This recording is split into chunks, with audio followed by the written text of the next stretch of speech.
Известный осетинский режиссер Тимина Туаева вновь обращается к истории предков. В литературной гостиной прошел показ фильма «Северные Аланы». Основой для картины послужила книга норвежского путешественника Тура Хейердала «В погоне за Родиной». Увлекательная история об исследованиях Хейердала в России, о том, как аланские вожди стали скандинавскими богами, теперь обрела и киноверсию. Это еще одна режиссерская работа об аланском феномене в европейской истории, неразрывности культурных связей народов Европы и России. Лента стала продолжением цикла фильмов об истории Алании. 7 картин уже вышли в прокат. Совсем скоро появится 8-я. Она будет называться «Аланы. Путь Востока». Фильмы пользуются большой популярностью. Картины уже поступили в продажу и набирают большое количество просмотров в интернете. Все практически знают в Осетии об этом цикле.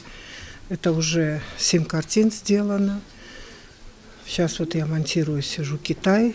Потом будет «Путь с Востока». Сейчас я как раз занимаюсь документами на новые фильмы. Планируем поехать в Крым, потому что как-то восстановить историческую справедливость. Потому что когда говорят о Крыме, ни слова не говорят. Крымчане-то знают о скифах и аланах, но вообще о них как бы речь не идет. Так что, а там и Алушта.